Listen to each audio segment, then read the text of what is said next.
Chapter 3. The sound of a sword. Person is fighting. Who is fighting? I should go look. Wait. There's no way I can do that. Right now, I'm a ghoul. I'm not human. As long as I'm still a monster, interacting with a human is extremely dangerous. However, a person is here. A person.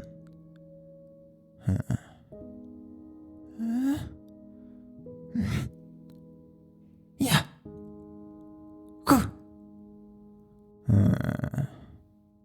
It's only been a few days since I became a monster, but it feels like I haven't seen a human in a while.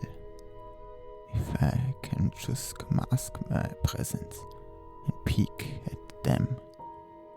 Still, from the looks of your armor and sword, she must be an iron level adventurer just starting out. But what is a beginner doing all the way on this floor? I suppose it couldn't be one of the reasons. I wasn't very strong as an adventurer, but there was something I was more skilled at than most. By memorizing the names, affiliation, and relationship of the guild members, I could prevent unnecessary trouble. Occasionally, I could use this to intervene between others adventurers. Basically, I was more knowledgeable about adventures than anyone else. I was able to secure my place in the city of Malta. If I had never seen someone before, it would mean that they were new to the guild in Malta. In addition, despite being a beginner myself, I would advise them not to go too deep and die in vain. In that way, I was able to contribute to the guild, and even as a bronze level adventurer, I wasn't thought of as a burden. That's also the reason I was able to continue for 10 years as a bronze. Putting that aside, the problem is her situation, her decision. A skeleton isn't a monster a beginner can hunt on their own. Normally, it takes a party of 2 or 3 to defeat it. Even a veteran solo bronzer like me can barely do it. Normally, one would make the decision to run. But if they haven't been taught the basics of adventuring, they want to know when to turn back. Yeah. And they will gradually exhaust their stamina and become unable to retreat. After being cornered and losing any opportunities to run, it's the end. I've seen adventures like this many times, but an adventure's way of life starts with knowing dangers. It's normal to not have the luxury of thinking of saving people. These situations can't be helped. It can't be helped. I have to save her. Risk like I care. Alright, it turned. I want to tell her to cut it from behind, but I guess that's impossible.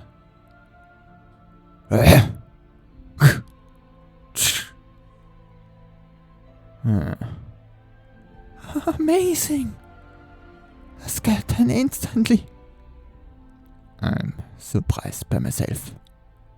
I thought I had some strength, but not this much.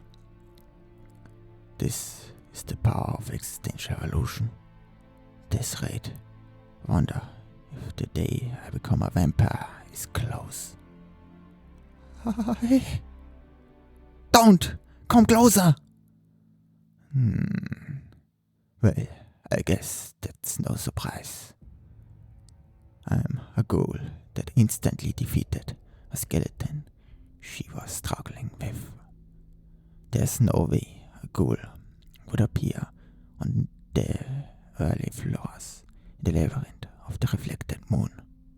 If one was identified, an elite would be sent from the guild on an emergency subjugation. That would be nothing but a disaster for me. So, there's no way I can let her go. First, I will cut off her escape.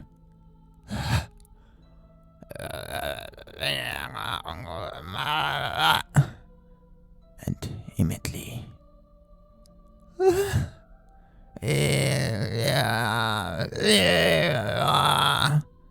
have to clear the misunderstanding. Yes. And talk with her.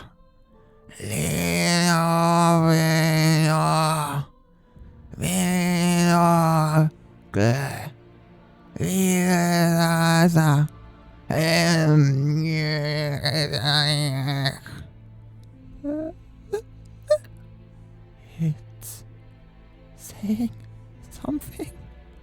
Yeah, anger,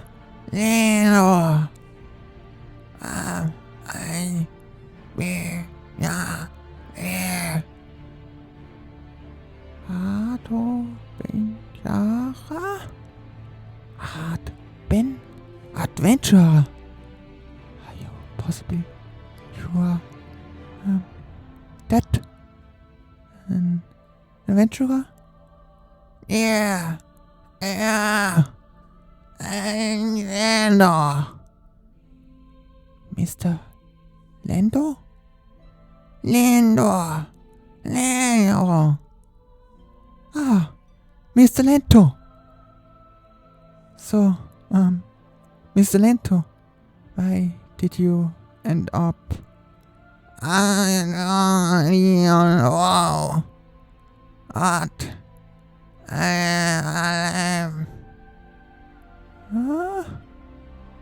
That means just no, you just saved me. Thank you very much.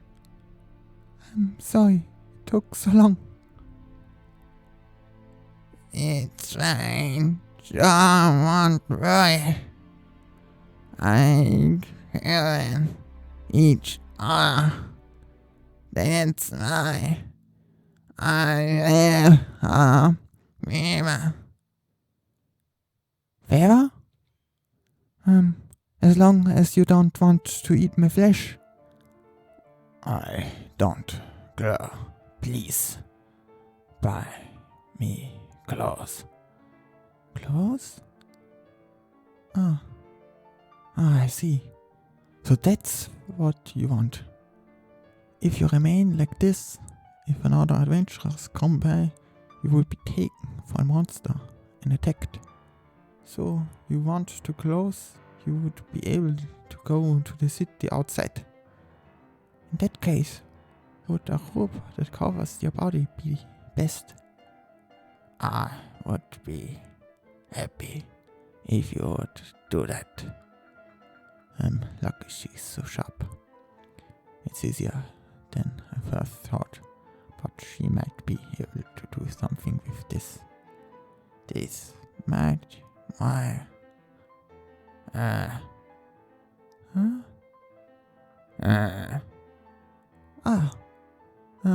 no, I wasn't on guard. I'm just still a little scared. You don't seem like a bad monster. And if you hadn't been here, I would already be dead. You're my savior, monster. I, Rina Lupauge, daughter of the knight's house, will repay my debt Please, wait here, Mr. Lento. I was able to communicate better than I thought. Despite age, she seems pretty educated. Her being the daughter of a knight's house doesn't seem to be a lie. Well, it's not like I believed everything. But if I trust my intuition as an arranger, that girl is probably fine. Well, even if she betrays me, I will deal with that then. In that case, I'm sure a strong arranger will be coming. I guess I will get something in the meantime. In any case, it might be good to practice some hide and seek.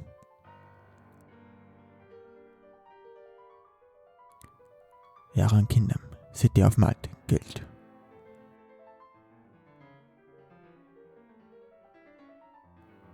Mr. Lento hasn't returned. The person who shows up the guild every day. Where in the world did he go? Guild employee Sheila Ipalse. I thought he would be back soon after he left, just like always. But now that I think about it, he can easily count the days he hasn't been to the guild.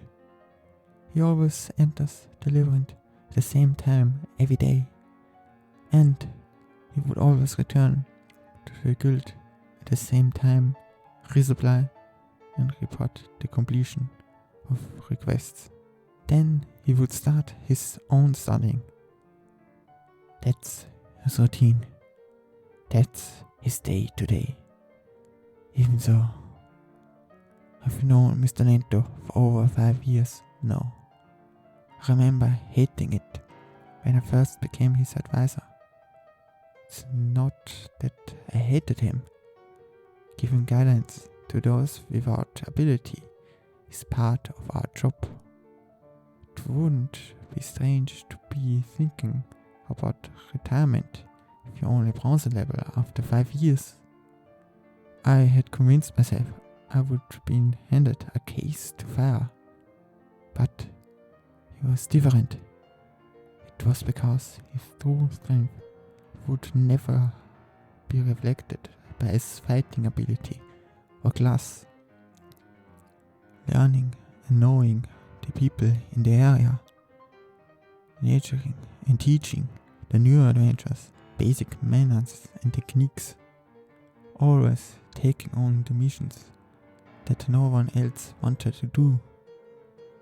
He intervened whenever there were arguments the guild found difficult in advising on, and he supported the guild's management from the outside. The result were things like low death rate among rangers, stabilized public order, and the revitalization of the city. This city guild produced many accomplishments that would have been impossible without him. The number of rangers and employees that learned from him is not small.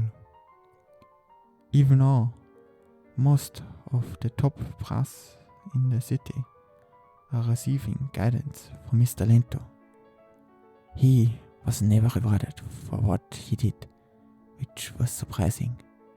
But he always did everything like he enjoyed it and never gave up his dream of becoming a middle class ranger. I can't believe I'm worried over him not returning. Mr. Lento, please be safe. Excuse me? Excuse me? I'm sorry I spaced out. If I'm correct, you are Rina. Yes, I'm Rina Lupauge. You have just returned from your first labyrinth? I have something I want to talk about today. Huh? information about the stores around here. In that case, I have a simple map. It's usually for tourists and people who have just come to the city. I recommend here and here. Also, this is a bit of a sketchy store, so be careful of the merchandise. Yes, thank you for your assistance. Take care. Now that I think about it, Mr. Lento was the first one to make this map. Mr. Lento, come back soon.